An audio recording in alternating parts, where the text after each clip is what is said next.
Hello, everybody. I am Steven Ruderman, and this is your 2026 Insomniac Lunatic Fringe trade deadline special. It had been a very slow trade deadline up until just 2 nights ago.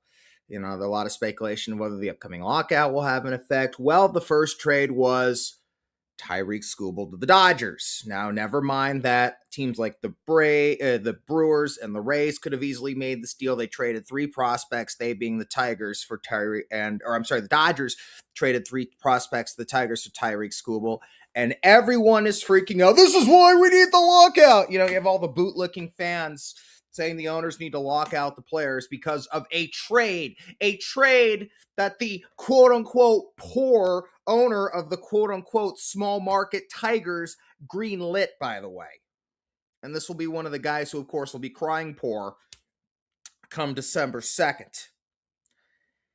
People have been rightfully pointing out that the reason the Dodgers have this insane ability to spend on guys that other teams don't, which, by the way, this trade has nothing to do with, though, let's be honest, they're going to give Skubal a huge deal, is because if anyone remembers the McCourt debacle, when they filed for bankruptcy, they got a sweetheart deal out of that they don't have to share a certain amount of TV revenue. That deal carried over into their new ownership, which took over in May of 2012. It still persists today here in 2026. That is why the Dodgers were able to make that insane television deal back in 2014. So this is something that needs to be fixed in-house, and that the owners need to leave the players and especially the fans out of. Fix this in-house and give us our 2027 season. And if anyone thinks that this is such a big issue, which, look, yes, is it unfair? Yes, that the Dodgers have this ability to spend this insane amount of money to get this insane amount of talent. Yes. But if you think it amounts to such an issue that that is worthy canceling not just games, but an entire baseball season over, then you are not a baseball fan. As plain and simple as that. The game's doing well. Attendance is up. Ratings are up. Baseball's making more revenue than ever. There is absolutely no reason to cancel any games, let alone an entire season for something like this. You all better believe that I'm going to fight like hell to make sure that there is a 2027 Major League Baseball season. I remain cautiously optimistic that there will be so, but you better believe you will see me on the air this offseason going full throttle at this and going after the owners. Do I think the players make way too much money? Yes. Do I think there should be a salary cap in principle? Yes. But there should be no salary cap without a hard profits cap for the owners that is worth the same amount of money as the salary cap for the players. Why should the players have a cap on how much they make, but not the owners? And when it comes down to it, at the end of the day, I'm always going to side with the worker over the plantation owners. Plantation owners, of course, is what the late great Marvin Miller called the baseball owners. So you better believe that I'm going to fight like hell. We all should as fans. We should not accept a canceled 2027 season. Now, there's a good chance we're not going to get the full 162. I can live with that. But the one thing I will not live with is an entirely canceled season altogether, and no fan should accept that. All right. Now we're going to talk about trades, because this is the trade deadline.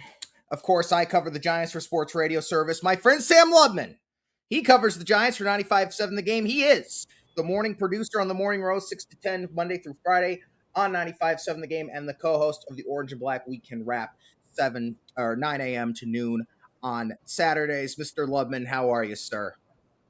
I'm doing good, dude. I'm enjoying the last MLB trade deadline we're gonna have for at least probably 2 years. So wanna enjoy as much of it as I can today. We'll get one September 1st of next year, maybe Labor Day. Anyway, well, it's gonna be hard to have a deadline without a season, but hey, we'll cross that bridge. Yeah, we're 10 months away from like the point where the entire season would be canceled. And the thing is, too, is that if they get a deal, which is going to be much more lucrative for teams than the last, in terms of a television deal, which is more lucrative than the last one, owners will be more willing to kick the salary cap down the road. So the Giants last night. My optimism for baseball next season is at a nadir right now. So I'm not accepting no baseball for an entire season, and I'm not so much accepting it as much as I am just anticipating it. No, I'm not accepting it. Well, and you we as can fans have a you duty can to not make sure accept it it all you happens. want. But how does this end? The players are not just going to say, okay, we caved. They're not going to cave on I don't us. know. I don't know how it ends. All I know is I'm just curious how many games we're going to lose because of it. And I'm also trying to figure out where the hell Marcello Mayer fits in with the Giants. And the question I have is, would we lose 2 entire seasons over it?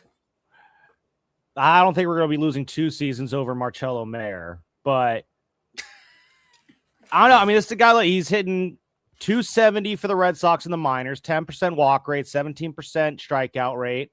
Okay, not incredible numbers. 9 home runs and 139 at bats or plate appearances. That's actually pretty solid. That's about what, a 1 home run every it's a pretty round number there.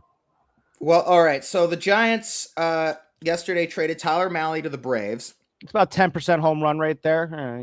This morning they traded Luis Arias to the Phillies for their number 4 prospect, a pitching prospect.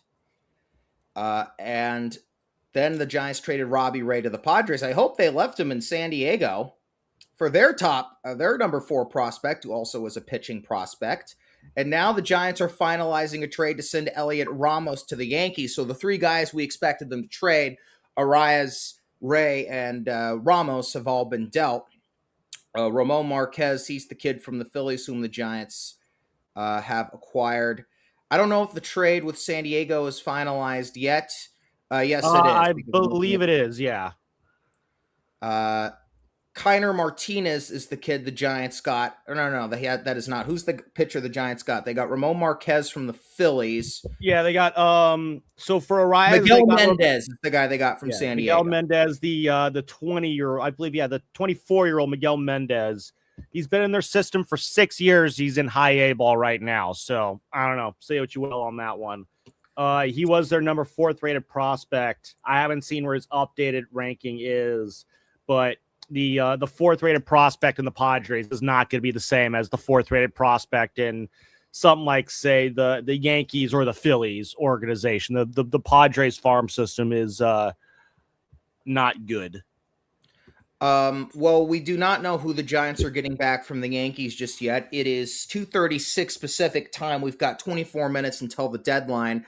Once the deadline is done, no more trades can be made. Now, as I've said this on every year that I've done this, that is that you're going to need to give a good 10, 15, 20 minutes until after the deadline, because you will have trades reported as late as 3:20.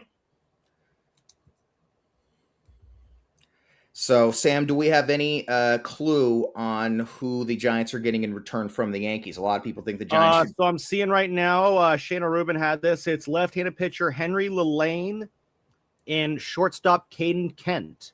And yes, that is indeed Jeff Kent's son. The Giants have drafted Barry Bonds' nephew and have acquired Jeff Kent's son. That's awesome. And they're worried about guys who they're going to market. Really quick, some updated prospect rankings. Miguel Mendez, as I mentioned, number 4 in the Padres system, doesn't count the same in other systems. Mendez has right now been, this is according to MLB.com, is the 13th rated prospect. There you go. He's got it up right there in the Giants system. A tick ahead of Carson Wisenhunt. So that shows where Carson Wisenhunt is at right now. And then Joniel Hernandez, the shortstop, he was 9th in the Padres system. He is now 21 for the Giants in their system. And Kiner Martinez, he is number 9 in the Giants system. He was number 4 in the Philly system. The Giants have a pretty damn good system. Oh, we got Kiner Martinez in that deal too? I did not see the Kiner Martinez. I heard Ramon Marquez, Matt Guerre. No, not Kiner. I'm sorry. I mean Ramon Marquez. He's number 7. Oh, okay. I was saying Kiner Martinez. Yeah, Ramon Marquez. Yeah, he goes from 4 to 7. So the Giants are kind of rating some teams with less depth in their farms than them. But you know, when you're a team like the Giants, been stocked up on prospects, and over the weekend, Bleacher Report I saw had them, I believe, at 6th in their prospect rankings, overall farm system rankings. The Giants, however much you want to put into Bleacher Report rankings, but right. I expect the Giants farm system to be rated very highly by a lot of publications when this is all said and done. No, Sam, who was the other guy besides Caden Kent who the Giants got in the Yankee deal? Henry Lelane. He was their fifth rated prospect. Henry Lelane. What kind of name is Lelane? Is that French? French, yes. Oh. Giants have a Frenchman on their team or in their farm system. So, what do you think of the returns the Giants have been able to get thus far? So far, it's been pretty good. I mean, the Padres return. I think you got a no pun intended, a sleeping giant here in Joniel Hernandez. Again, he's only 17 years old, so he's be coming up at the same time as Johnny Lovell and Josar Gonzalez. He's younger than those guys, actually. Those kids are 2021. He's 17 years old, so we're not going to see this guy for a while.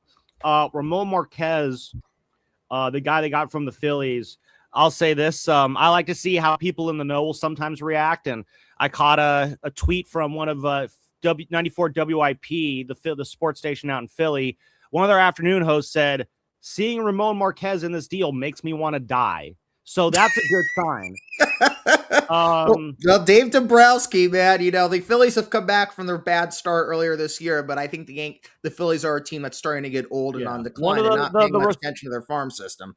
Yeah, one of the reviews I've seen of the Robbie Ray trade is terrific. Another AJ Preller overpay. So, Wait, if we're screwing other teams, the way the Giants got screwed on Rafael Devers, who I'm hoping for a miracle, the Giants trade in the next 20 minutes.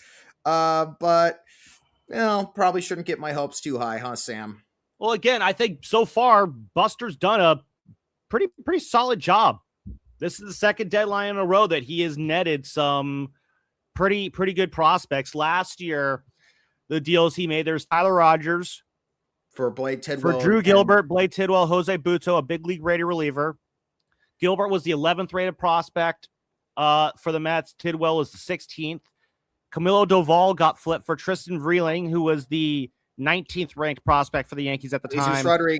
Jesus Rodriguez, Carlos De La Rosa, and Parks Harbor. And then Mike Yastrzemski got Junior Marte from the Royals, who was the 20th best prospect in their system. So last year, he got 4 top 30 prospects in return for 3 different players, a couple other hitting prospects, a big league ready reliever in Jose Buto. And now 4 of those guys, Parks, Blade, Marte, and De La Rosa, are all in the Giants' top 30. So last year, by dealing 2 relievers and an outfielder, Mike Yastrzemski, Buster Posey brought in a very solid return where you're looking at, again, 4 potential impact prospects, a potential big leaguer in Drew Gilbert, another potential big leaguer in Jesus Rodriguez. And right now, it looks like Buster is well on his way to pulling in a similar haul. He has netted 1, 2, 3, 4, 5. So far, 5 prospects ranked in their team's top 30. Got 1 big league reliever in Matt Guerre and another big league infielder, Marcelo Mayer. Well, Buster Posey, and I think everyone can agree that he has done a horrendous job in terms of the 2026 San Francisco Giants. It has been a nightmare season. There's no way to sugarcoat this. The Giants are 47-65. They are 18 games under 500. The first time since 2017 they have been that far under 500. The season has not gone the way anyone had hoped. They've had the worst bullpen in the league. They've had an offense that can't shorten their swings in key RBI situations. And as a result, they have had this miserable season. However, Buster this year has done a great job with the farm. During the draft, of course, he drafted Jackson Flora, number 4 overall, and the Giants have signed him. This is in addition to the moves he made last year and now the moves he is making at the deadline this season. Sam, despite Buster's poor job in terms of the 2026 San Francisco Giants, he has done a tremendous job building the farm system, something that a farm system which has greatly improved since Buster took over nearly 2 years ago. I mean, that's kind of the one thing he can really hold his hat on now, right? Yep.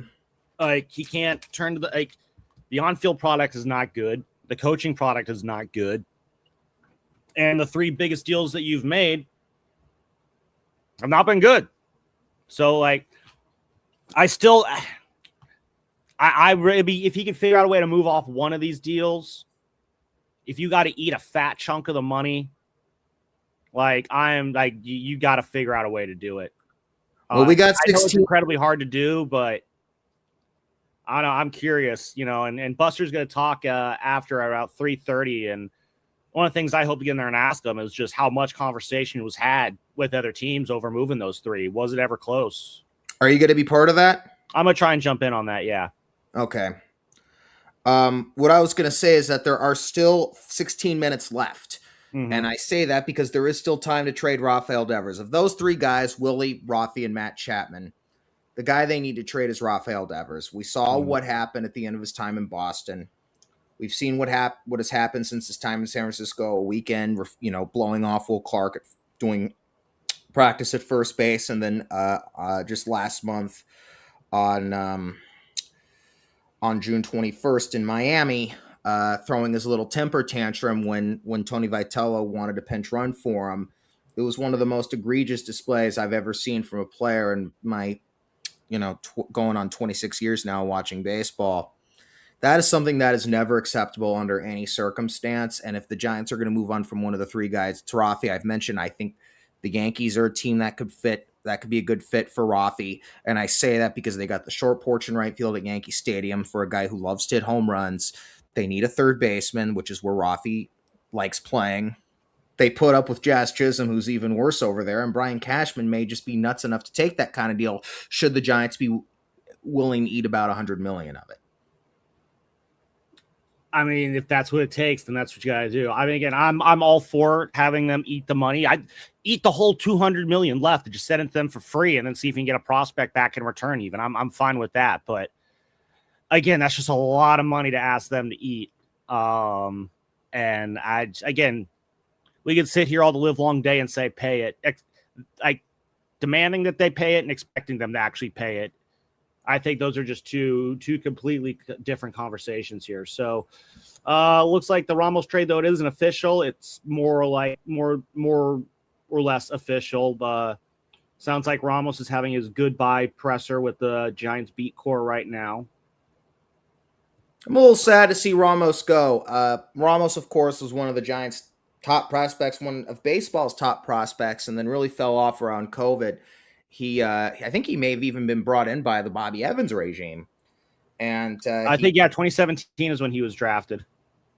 2022, he was called up for the second game of the season, April 9th against the Marlins. I think he got a hit or two in that game. He had a very brief stay his first time up. Well, he had 2 cups of coffee. He had cups of coffee in 2 years, in 2022 and 2023. It never really amounted to much. And then when he was called up in May of 2024, he ended up going to the All-Star game that year. I think it was really Bob Melvin who brought the best out of him. And he was a guy who just, hustles his ass off every day, plays hard, and he's a guy I'm going to miss. But in the brutal reality that is baseball, sometimes these kind of moves need to be made, especially if they're going to net you good prospects. I'm going to miss him, but this was a move that needed to be made. Yeah, and I wonder what that says about, as I'm looking at a trade that just came in here, the Nationals just sent Foster Griffin to the Guardians for 4 players, 3 unranked prospects and their 25th ranked prospect. And Griffin is one of the more kind of higher end starters on the market. And Giants, again, if you want to compare what the Giants got to one of the other, I think Griffin's a lefty on the market. This guy got 4 players, 3 non-top 20, top 30s, and a number 25. Robbie Ray got 2 top 10 prospects, albeit from a lesser system. But it looks like, again, the Giants seem to have done pretty good with that Robbie Ray trade, though. But regarding Ramos, though, I mean, Steven, he was a guy who was under contract till 2029. Like, there really was no reason to trade him other than you just think the value's at his highest right now, which maybe it is, maybe it isn't. I mean, he'll do really well in New York. I think that ballpark will play well for him. But what does that say about their timeline? Because if they don't think that Ramos is going to be around for that timeline, like, are they looking at 2029 now? Like, and then also, I wonder how much the lockout again does factor into that. Well, as I've said, I think, and I said this to you on the Orange and Black Weekend Wrap 9 days ago, which is that I think what the Giants are thinking is 2029 is going to be the year in which they're truly ready to compete, go to the playoffs, win a World Series, and that the next 2 years, 27 and 28, are going to be rebuild years. As I've been saying, I think the Giants have really been rebuilding since the deadline last year, and they haven't really been they weren't really open about that until this year really went to hell. Trading guys like Yaz, Tyler Rogers, Camille Duvall, the guys they did last year definitely signified that they were starting a rebuild. And the fact that, let's be honest, they didn't really go all out on this season. They were hoping that they kind of just half-assed it with Tyler Malley and Adrian Hauser. I don't think they were truly going all out this year. I don't think they were going to go out all out next year or in 2028 either. And I think 2029 is when this team will be ready to truly contend. Now, this is baseball, year 0-0, just like anyone else at the start of every season. And I think they'll kind of do the same thing in the next 2 years that they did this year, which is go in and thinking, okay, we're probably not going to go far, but we could try, but we're not going to expect anything. Here's the thing. Next year, if it's a truncated season, I'm still proceeding as if there's going to be baseball next year. Mm-hmm. And, look, you keep enough guys. You still have some talent on this team in terms of Bryce Eldridge, Logan Webb, and others, where if you can make the right moves over the offseason, they perhaps could get back to mediocrity next year. But as I said, I don't think for those of you Giants fans out there, we're not going to be looking at a truly ready to compete ball club till 2029. But now that they've traded Ramos and Luis Arias, I mean, it is going to be harder to try and contend the next 2 years. I know some reporters were talking about how the Giants were possibly even going to burn it all down, and I think Zach Manazian even said like everyone who's not. I mean, this is very close to a burn down what you can. I mean, Jung-Hoo Lee and Logan Webb are the only two guys on this roster who could be traded but won't. The big three, I have a hard time believing it's going to happen because I don't think the Giants will pay down the money needed. I don't, but yeah, this is as close to burning it down as I think the Giants will get. I mean, I can't remember the last time they sold to this degree. I can't remember the last time they traded away a player like Elliot Ramos, who, I mean, that's a guy you want to hold on to. I mean, that's a quasi all-star caliber player. And, but again, they got a lot of athletes coming up right now. They got 5 shortstops right now in their system. Chances are one of those will be moving to the outfield. You still got Jung-Hoo Lee in right. We'll see what his next year looks like. If he's either, becomes an extension candidate or if he becomes, a trade option next year. Because he's making, I think, about $16 million next year, which, is decent outfielder money.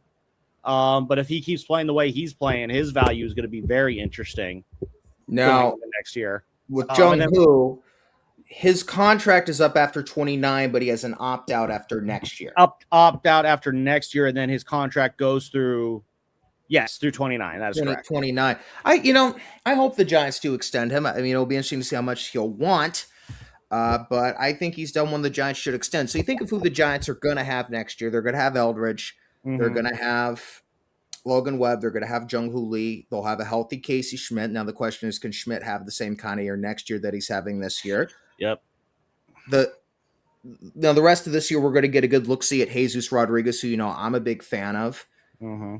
We'll get more at Drew Gilbert. I do think, as I said, I don't expect this team to be any good next year, but I do think with the right moves, especially in what will probably be a 3 or 4 month season next year, that with the right moves, the Giants could easily be around 500 and do what they did from 22 to 25 and chase that third wild card spot until Labor Day. So we're technically in it. What's that? They'll technically be in it. September baseball. We were in it till the final month. We played meaningful baseball in September. That's the goal. That's the goal. But, I hate to say this, and Giants fans may hate me for saying this, but the events of the last year, from the collapse last July through just this entire nightmare of a season, it needed to happen because the Giants, this organization has never been good at focusing on the long term. During the Bonds years and during the championship years, they ignored their farm systems. We were lucky that the bad spell was only 05 to 08. Could have been much worse, but they thought Bonds was going to keep hitting home runs. Don't need to worry about the farm. Bonds injures his knee, has 3 knee surgeries, got to rebuild. We're going to keep winning world championships every even year. And then 2016, 17, and 18 happened. And we completely ignored the farm system. And not only that, we traded Kyle Crick and Brian Reynolds for 5 months of Andrew McCutchen, who we then flipped for Abiatal Avellino. And he did the splits in the on-deck circle, remember? I don't remember that. Yeah, that The was like his Giants, unique thing. He did the splits in the on deck circle. That was his only notable thing that he did. It since their wasn't even between the NLDS lines of the baseball field. Ever since their NLDS loss to the Cubs in 2016, the Giants have only been to the playoffs once. They've only had one winning season, which was the biggest fluke of a season in baseball history, the 107-win season in 2021, which will always be one of my favorite seasons, a season I will always be great for. But it was a fluke, and it was the worst thing that could have happened to this organization because it made them think, okay, we got everything we need, go all out right now. And then they spent 4 years basically beating on the dead horse of mediocrity. And my point being is that I think last year's collapse, for them to collapse like that for the third time in 4 years, and everything that has happened this year, this all needed to happen for them to realize, okay, we really have to go in a totally different direction here because this Well, I isn't think working. it's the reality check that this organization has needed for a while. As you detailed, this organization has been so adverse to just going all in on a rebuild here, and so much so that Larry was saying that we're not a rebuild team. But the reality is, if it walks like a duck and quacks like a duck, it's a duck. The fact of the matter is the Giants have done rebuilds. Like, they did a rebuild from 05 to 08, as you mentioned, and they got a World Series championship out of it. Did they ever do a teardown? No. And this even is something I wouldn't call a teardown. No. Like, a teardown would mean that you are giving away Logan Webb and Jung Hoo Lee, which, again, there's arguments to be made that you should. A teardown completely would mean you're also finding ways to pay off the big three contracts and get them out of here. You're not doing that either. So this is close to a complete tear it all down that the Giants will ever do. And right. As a result, it's when you've been spinning in circles the way this team has for the last 8 years, you have no choice. In 2009, this organization could have gone in one and two different ways. It could have either kept sputtering below 500, because remember, it was that season in 2009, Stephen, when the Giants finally crested above 500 for the first time since 2006. They either could have kept sputtering beneath 500, or, they could have been successful, which is what they were. But if it was that other path, they kept sputtering, yeah, they probably would have done a big teardown rebuild like this in the early 2010s or something like that. So it's just, they tried to do it the old-fashioned way. They tried to do it in a way where let's try and, build up our farm system while at the same time trying to put a compelling product on the field. And whereas the last time they succeeded at doing that, the product on the field was made compelling by the presence of Bonds. This time they failed to do it. They failed to put a compelling product out there. Yep. And they failed to rebuild the system. Another thing they did behind the scenes from 05 to 08. So it's just, Larry wanted to have a rebuild that was similar to what they did in the mid 2000s. They failed to execute that rebuild. Here is where they're at. Yeah, well, the thing was, the rebuild what happened was Larry was in total denial after 2017. It was obvious after the collapse in 2016 and the 98 loss season in 2017 that they needed to rebuild. Instead, they fire and reassign coaches and trade their best prospects for Andrew McCutchen. And then they decide to rebuild after they go 5-21 in September of that year. If I wholeheartedly believe that if they would have started the rebuild after 17, the last decade would have been much different. I talked to a scout that offseason, and that scout told me that trading Madison Bumgarner, who a lot of us, the scout had noticed that Bumgarner's velocity had dipped after the dirt bike accident. And I think we all knew that he was going to slowly become looks like Blade Tidwell, first off, just in from Slusser. Blade Tidwell is going to get the start in Texas this week. And Hauser will be paired with an opener. Interesting. So they're not putting Hauser back into the rotation. All right, this is a hard one. The Giants have traded Eric Miller to the Red Sox for Marco Lemaire. You were talking about, I didn't realize they had traded Eric Miller. That's a trade I didn't want to see. This guy reminds me a lot of, he's got kind of that combination. I am a little disappointed with that return. Eric Miller is a really good late inning reliever, lefty. You could throw hard, get righties and lefties out. He's good in high leverage situations.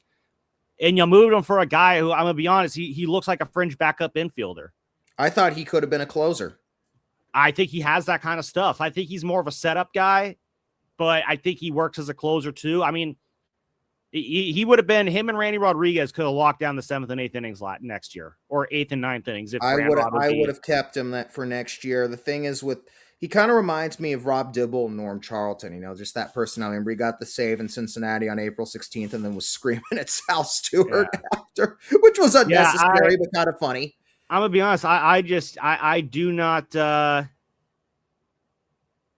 I do not really get this one. Of all, like, Buster's made 3 pretty good trades today, and then this one is just this one does not seem like the others. No, I wanted to keep Eric Miller. I'm disappointed by that one because the Giants are going to need it. Because you and I have talked about this. You don't want the Giants to sign a closer. You want the closer to be. I want the closer in-house. to become from within. You got to develop one. I am very much anti-signing closers. No, they traded for Rob Nen. It's different era. Different era. I mean, because and are you sure you're looking at because of the one bad signing of Mark Melanson? No, the other bad signing of Armando Benitez. Oh, right. It's a big one. Forget that one. It is 3:00. The trade deadline has come and gone. However, someone just tweeted out pencils down.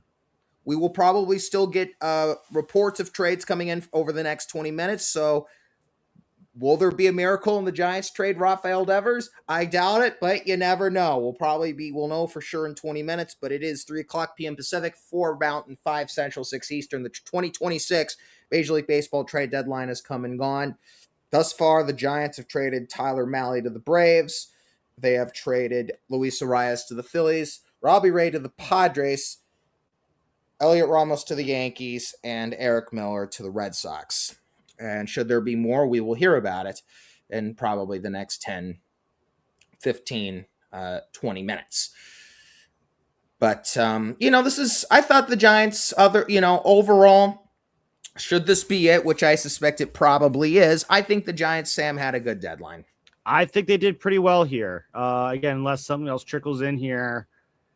I mean, they cleared out what they needed to clear out. I think the 3 guys that you had to trade and get good value for in return were Luis Arias, Robbie Ray, and Elliot Ramos. Those were for different reasons. Those were the 3 guys you had to move, and you had to get good value for those guys when you did it.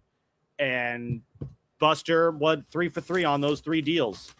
Each of those deals, when I look at it, it's like, you know what? I don't hate the return here. I really don't. Buster did well today. Buster gets a cookie. Buster gets a cookie. I hope it's a good, nice, chewy chocolate chip cookie, though I am going to miss Eric Miller. I think he had the potential to be a closer. Oh, the bullpen got so much worse today. It did. It did. So the Giants are 47-65. They've played 112 games. They got 50 left. How do you think this team will finish in their final 50 games? What do you think is a realistic final record?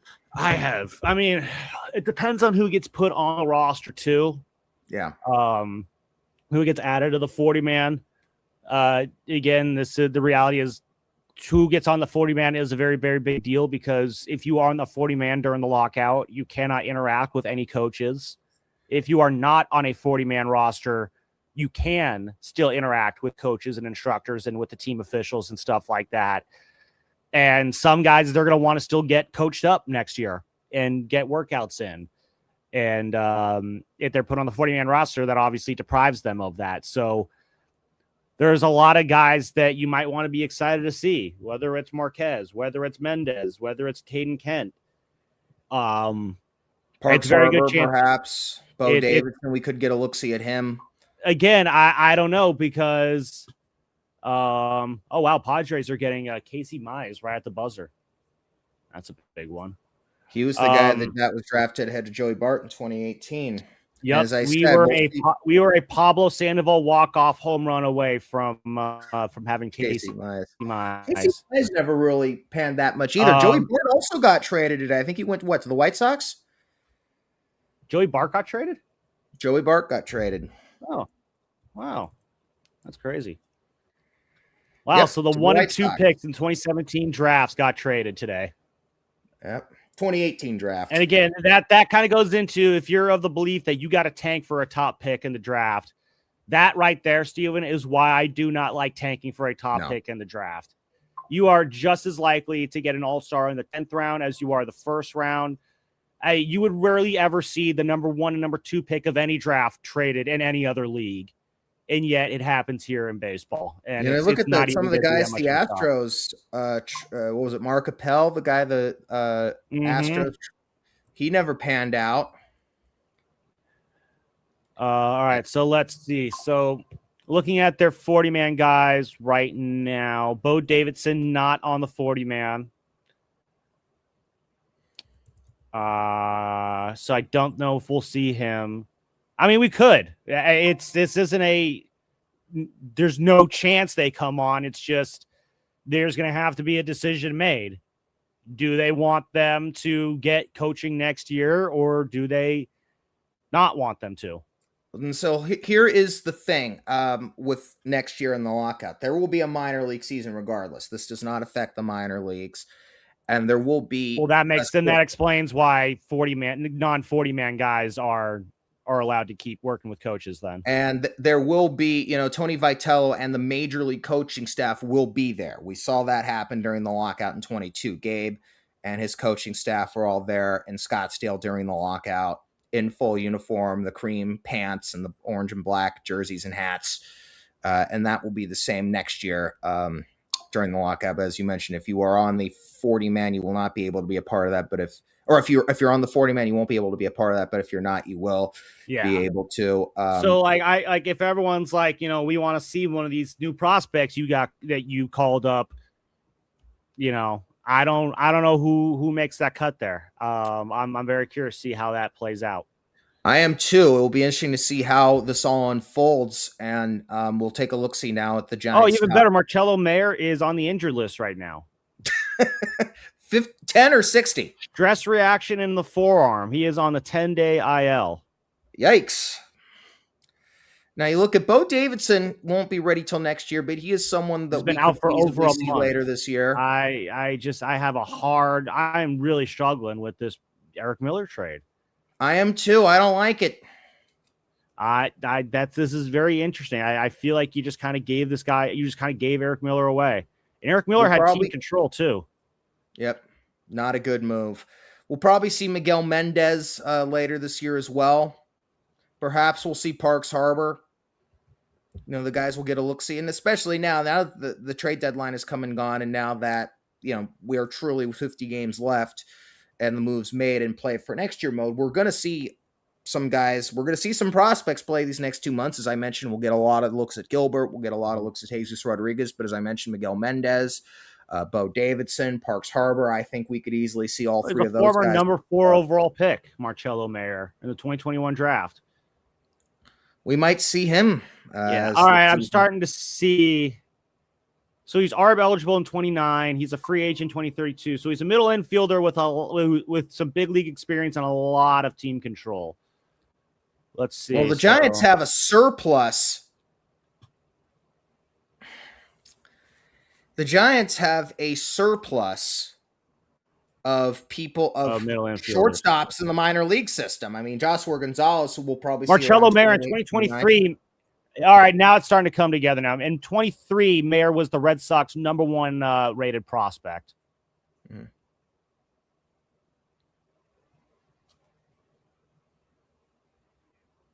All right, so this makes a little bit more sense now. So, okay, so I mean, this is just a top prospect that just hasn't really hit in the big leagues yet. All right, so maybe there's something to be said about this Mayer acquisition. I still am going to miss Eric Miller. I think he could have been a legitimate closer for next year. I think a 7th, 8th, and 9th inning trio of Budo, Rodriguez, and Miller could have been a really lethal trio at the back end of the bullpen. Any other moves that we should be apprised of? Let's see.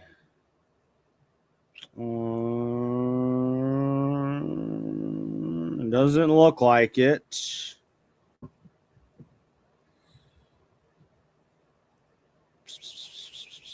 Yeah, Casey Mize was the last one. Pirates got Lake Bachar from the Marlins. And that looks like about it. So Blake Tidwell's going to get a start this week. Carson Seymour is also. Tristan Diamondbacks got Lars Nootbaar from the Cardinals. Who got Lars Nootbaar? The Diamondbacks did. I was gonna say Carson Seymour and Tristan Beck have lockers in Arlington. Makes sense. And I am going to miss, as we were mentioning earlier, I'm going to miss Elliot Ramos. I think he's got a very bright career ahead of him. Yeah, that's one that looking back on it, we're going to wish we were able to hold on to him.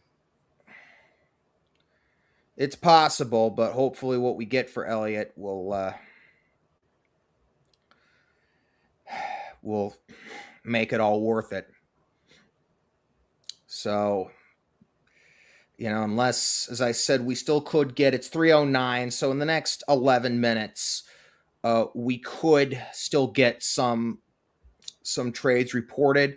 Buster's apparently speaking to the media at 3:30. Jim Bowden tweets, the Giants have had a strong trade deadline as sellers, highlighted by landing 3 legitimate starting pitching prospects in Henry Lelaine, Ramon Marquez, and Miguel Mendez.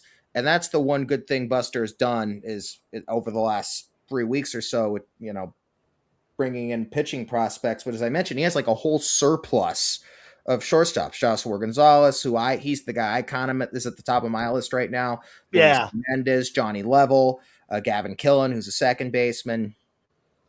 Now, this is the good news. Now, should the Giants be in a position next year where come the trade deadline on Labor Day and the season that we open on June 2nd and the regular season goes till October 17th and we have the World Series at Thanksgiving in Anaheim, should the Giants want to trade? The most unbelievable thing you just said was when we have a season next year. Oh, we're going to, and I'm gonna make sure we. No, and you'll be playing it on the PlayStation, I'm sure. What I was gonna say is next year when we do have our major league season, the Giants could be if the Giants are in a position where they could trade for be buyers. They'll have a surplus of shortstops in the minor league system, guys like Luis Hernandez and Johnny Level, who they could trade for some impact guys. Should they be in contention next year or in 2028. That is true. I mean, prospects are kind of, this great kind of fungible currency where they're super, super valuable until they're not. So, they could be anything. They could even be the player that you're giving away. So my guess is, again, you got your 4 shortstops now, your 4 shortstops at the top, and you're adding 2 new shortstops today in Caden Kent and Joniel Hernandez. So you got 6 shortstops that by the end of today are probably going to be ranked in your top 25. Currently, the Giants' top prospects, according to MLB.com, have not been updated yet. They have not been updated with the draft guys yet. They haven't. They've been updated with the trades, but not with the Yankees trade or the draft. That's interesting, actually. Yeah, they have. We haven't seen. I haven't seen Jackson Flora and where he's in there yet. And then who's the young left-hander? They got Carson or Cameron something. The guy who's 20, the second round pick. Let's see the Giants.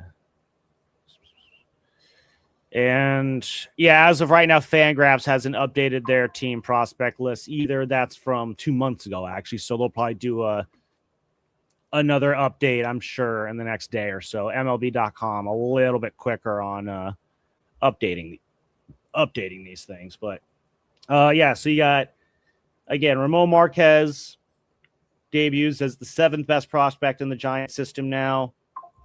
He was 4th best with the Phillies. Miguel Mendez comes in at 13 for the Giants. He was the 4th best for the Padres. Joniel Hernandez is 21.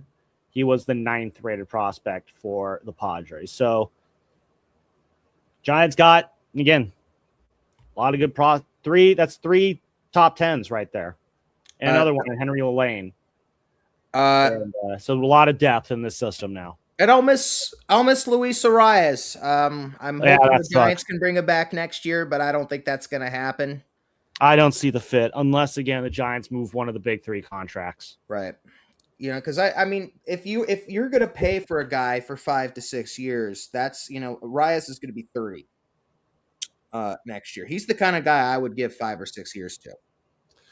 Again, that doesn't work when you got the current situation the Giants are in, when they got 3 infield spots that are locked in long term right now. It's just, it doesn't make sense. They need to be clearing veterans out of their infield, not adding. Well, unfortunately, it looks like Rafael Devers is not going. But at Well, some again, point, as I've said numerous times, these deals do not get moved at the trade deadline. These kind of deals get moved in the offseason. well, the one thing that needs to happen. It's not over. Like, it's not over that they're going to not be able to move those deals. Like, it's, it's just not going to happen right now. It could still happen, come November. When does the lockout officially start? December 2nd. Okay, so there's an entire month of November where, because again, free agency starts, I believe, 5 days after the World Series ends. 5 to 7 days after the World Series. So, and there's going to be guys who are going to be trying to scramble around and find teams to join on to so that they are not, free agents during the lockout. There's going to be teams scrambling around trying to find moves that they can make before the lockout hits. As you get close to that, would you say December 2nd? Yep. Anything can happen. We'll get news and updates in terms of where both sides are, and it's just because it's not happening now. It could still happen later. That doesn't mean it's the lock to happen later. It's still very possible, very, very possible, more likely than not, that the Giants are going to see all 3 of these deals play out every single year on this team. Like, that is if there's a 50% or greater chance that is how this all ends. Yep, and but there are also chances. If Rafael Devers is here through 2033, they will not win a single World Series. Sure, your obsession with Rafi's got a little intense. It's not an obsession. It's a matter that it's a matter of the fact that this guy is toxic in the clubhouse. And it's just you bring him up a lot. And bringing the young kids up. You got to get him out ASAP. As long as someone like Rafi is in this clubhouse, they will not win a World Series. I'm telling you that right now. Well, I think you place a little too much blame on Rafi for that one. It's not no, Sam. One bad apple can destroy an entire clubhouse. And we've seen Rafi's behavior on the field this season. Mm-hmm. This guy guys I talked to on the Red Sox all loved him. So clearly... Early they loved him, I'm sure not towards the end. Well, I'm just going off of what I was told. All right. When Alex Cora goes on a 5-minute rant about how great of a teammate he was, you kind of listen to that. Alex Cora is a manager. He has to put a positive spin on things. Doesn't have to. Alex Cora says this after he's been fired? No, he was still the manager. He was still the manager of the Red Sox when he did this. This was literally the week after he got traded. Yeah, and he's going to say that to try and put a positive spin on. He's not going to throw his player under the bus. For 5 minutes, he's going to spin. Come on, dude. Yes, Devers was a good teammate in his early day, but towards the end, on this one, dude. It's you can admit the fact that there are people out there that like Rafi Devers. Like, goddamn, dude, it's okay to admit that there are people that like Rafi Devers. Well, I'm sure there are some, but he's not a good fit in this clubhouse, and he's clearly not happy. And he's clearly the kind of guy that, as long as you have him, you're not going to win a world championship. Again, I think that's just a big leap right there. You can say he's not happy, you can say he's not a fit, but then to take it as extreme as it's impossible to win a World Series with him. No, it is impossible to win a World Series with him. I'm just telling you that. Guys don't think it is. Don't win titles. I don't think it is. Lots of dickheads have won titles in this game. It happens all the time. Many. No, you'd be surprised how many there are. There's a lot of dickheads in this game, Steven. Not everyone's a kissy goo goo guy. I'm not looking for the kissy goo goo guy. I'm just looking for guys who aren't total dickheads. Well, man, Giants have had a lot of not dickheads in the past. How's that been working out for them? Well, the reason the Giants won 3 titles in 5 years, especially in 2014 when they probably had the worst of all the 10 teams in the postseason, was because of the clubhouse chemistry they had. Yeah, that is true, and you also had good players there. Talent helps. Steven, just look at the Dodgers. Talent helps. Okay, but it's not one or the other. It's a delicate balance of things. You got to have talent. You got to have good chemistry. There's a reason they never won a championship with Bonds. Yeah, it's because their bullpen imploded. No, it's because they didn't have real team. Yeah, that's what's going on. When Felix Rodriguez is staring down Scott Spezio, he's just thinking, man, if Barry was less of a dick, I could probably get this guy out. Sakes. No, that's not what happened. It's all about a delicate balance at the end of the day. Now, it sucks. Felix Rodriguez was great. Walking off the field. Spezio's walk around that was just trotting around the diamond, and Felix is just like, I just really wish that Barry wasn't a dick that one time. I'll tell you this wouldn't have happened. If the 2014 as Rob Nent's shoulders falling off, if Rob Nent's shoulders falling off, and just like, Barry, if you were less of a dick, my shoulder wouldn't be falling off. Let's say you had the 2014 team of Hunter Pence and Gregor Blanco and all those guys and Michael Morse, and they lost Game 6 in Anaheim like that, they would have come back the next night and won Game 7. Only because they did that in 2014, yeah. Well, Game 6 in 2014 wasn't this horrible. They were just walking to the park on Game 7. Like, oh, man, we're sad. We're so sad that we lost Game 6, and because Barry's a dick, we're not going to be able to bounce back. No, it's a matter of chemistry is important in that, and when they suffered that kind of loss, being up 5-0, being 8 outs away from winning it all, they were just not going to come back. But if they had a team of guys like Hunter Pence and Michael Morse and Madison it's great when you have a veteran. They would have come back and won Game 7. A veteran-laden team that already been in 2 World Series against a young team that was in their World Series debut. Yeah, I'm sure that doesn't play a role. When you have the right guys on there, I'm sure if Barry Bonds' Giants had played in 2 of the 4 previous World Series, Hunter Pence believed in his team, and the 2012 and 14 teams especially believed in themselves. And the 2012 and 14 teams weren't exactly veteran teams; they were younger teams. Well, yeah, you had to learn how to get there. But again, I'm sorry. If you just get pitted all on Barry being a dick, I think you're ignoring a whole lot of other things. Being a dick, but at the end of the day, you would say it's a part of it. But again, I think you put too much on it. You put too much on it. It's actually, I'm not. There's a lot of truth to this. You have to, for the most part, it's not black and white, but for the most part, you have to have a good clubhouse chemistry. When you say it's impossible to win a World Series with those guys, you're making it black and white. I'm saying it's possible. Anything is possible. Rafael Devers is even worse. They're not winning a World Series with Rafi in this clubhouse. I'm telling you that right now. Yeah, I'm telling you, anything is possible in baseball. That part is true, but they're not winning it with Rafi. That one is not look at the team around him. The team around him isn't very good. It's interesting. I'm just saying, you just get way too over-fixated on Rafi for that one incident. No, I don't, because this was it wasn't just say you don't like Rafi. It was the ball off the wall on Mother's Day on May 10th against the Pirates that he should have had third on and instead was standing at second and almost cost the Giants the game. There's the one he was thrown out at first base on May 23rd when the guy on the White Sox lost the ball in the sun and he's thrown out at first base because he's not running out of the box. That kind of stuff's unacceptable. You are just so hyper-focused on him. Yeah, because I don't care for the guy. I know. You're just so obsessed with it. And I hope the Giants find a way to get rid of him before opening day 2029. Well, I got bad news for you, buddy. It's probably not going to happen. They could do it in an offseason. You better make your peace with it. I'm just saying, the odds, it's off-season's the best hope. Well, I agree. They got to get rid of all 3 of them. The off-season's the best hope for that. They got 3 more off-seasons before opening day 2029. They better get rid of him one of these off-seasons. It's going to be really difficult to do. This is unfortunately when he's going to be at his most valuable is right now. Yep. And he's not really valuable. Maybe the Giants will just have to DFA him after 28. Why can't he? Maybe he can get drunk and crash his scooter into the back of a fire truck and make it easier for the Giants to get rid of him. God, I'm going to head out now on that one. Oh, should I not have said that? No, I got other things I got to go do now. So, all right. Have love it, everyone. 95.7 The Game, Morning Roast. He is the producer, Monday through Friday, 6 to 10 a.m., co-host of the Orange and Black Weekend Wrap, Saturdays, 9 a.m. to noon, 95.7 The Game. Sam, thanks for coming on. All right, thanks, Steven. Well, Harrison Bader, he's already nursing a leg injury.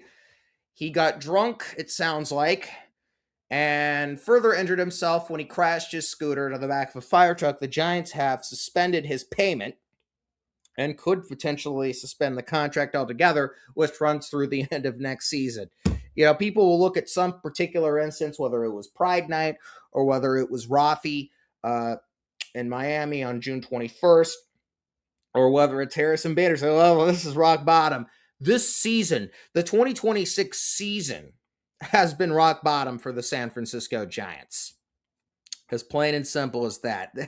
This is like the 3rd year that I've, in my time as a fan, in which everything has just gone to hell. 2007, 2017, and now here in 2026. And the only hope is that when we do have a season next year, which we will, And we are, 10 months away from like actually there being the threat of the entire season being gone. A lot can happen in 10 months. That next year's team is much better. So, well, those are your deals. Tyler Mahle to the Braves. Luis Arias to the Phillies for Ramon Marquez.